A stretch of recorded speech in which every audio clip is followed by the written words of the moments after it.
So mistake number 4 of 5 is not seeing your horse as a war horse.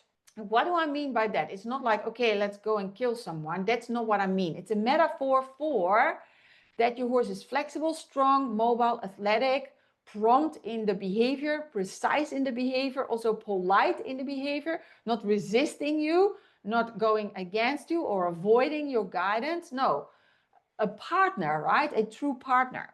But with typical dressage that we are not working with the natural symmetry, there's a lot of stress on the front legs, a lot of stress in the mouth, and a lot of stress in the back of the horse. And so a lot of people use the horse for dressage, for the stars and the stripes, but they do dressage, but that doesn't mean it has any kind of gymnastic value and that it helps the horse. A lot of time it hurts the horse because the horse is still doing piaffe with 100% weight on the dominant front leg, and there's a lot of pressure in the mouth. Horses fall over the outside shoulder. There's a lot of extra weight on the front legs.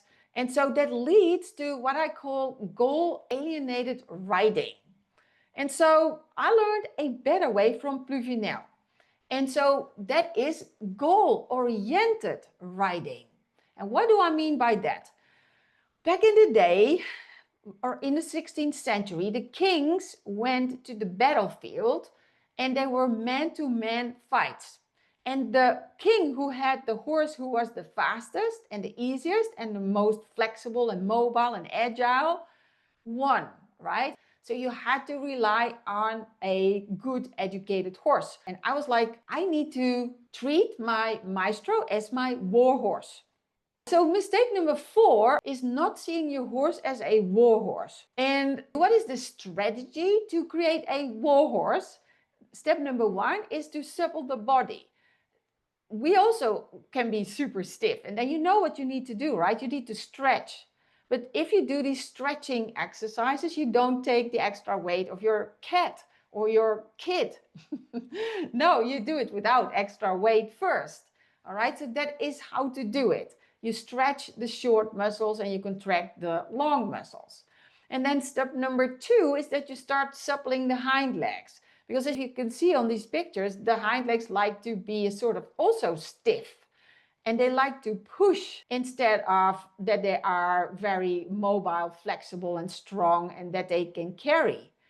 And if you go to the gym, you also cannot immediately supple your legs with a deadlift and the squats with a lot of extra weight. So first you do it without the weight and then with the weight.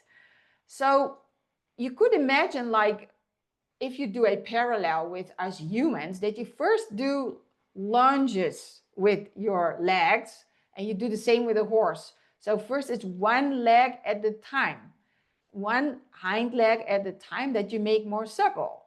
And then the second step is that you do 2 legs at the same time. And so we do first lunges and then squats and the deadlift that comes later. And it's the same with horses. And so that is our strategy. And this way we use dressage as exercises for the horse instead of using the horse for the dressage.